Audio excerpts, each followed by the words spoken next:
Kohat division کے زیر اہتمام ایرانی صدر کے لیے قرآن خوانی اور مجلس اعزا کا اہتمام کیا گیا۔ مزید جانتے ہیں عبدالباسط کی اس رپورٹ میں۔ کوہاٹ کے علاقہ رسان میں امامیہ علماء کونسل کے زیر اہتمام ایران کے شہید صدر سید ابراہیم رئیسی اور ان کے رفقاء کار کے لیے خصوصی قرآن خوانی اور مجلس اعزا کا اہتمام کیا گیا اور ان کی عالم اسلام کے لیے سر انجام دی گئی خدمات پر خراج تحسین پیش کیا گیا۔ ہنگو سے لے کر کوہاٹ تک مومنین موجود تھے اس مجلس میں اور علماء نے بہترین خطابات کیے ہیں اور اپنے خطابات میں کلیئر کٹ کہا ہے کہ یہ سانحہ جو ہے یہ صرف ایران کا نہیں ہے بلکہ عالم اسلام کا ہے، چونکہ ڈاکٹر شہید سید ابراہیم رئیسی اور اس کے رفقا جو تھے وہ صرف ایران کی نہیں تھے، ایران کے رہنما نہیں تھے بلکہ پوری دنیا کے مسلمانوں کے لیے مشعل راہ کے،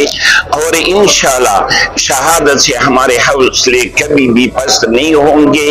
انشاءاللہ ہم جتنی شہداء دیتے ہیں اتنی ہمارا حوصلہ جو ہے وہ بلند ہوتا جا رہا ہے۔ قرآن خوانی اور مجلس اعزا میں ضلع کوہاٹ، ضلع ہنگو اور ضلع اورکزئی سمیت پورے علاقہ بنگش سے علماء کرام، ذاکرین اور عمائدین علاقہ نے شرکت کی۔ شہداء کی روح کے ایثار ثواب اور ملک پاکستان کی سلامتی کے لیے خصوصی دعا بھی کرائی گئی۔ عبدالباسط، راز نیوز، کوہاٹ۔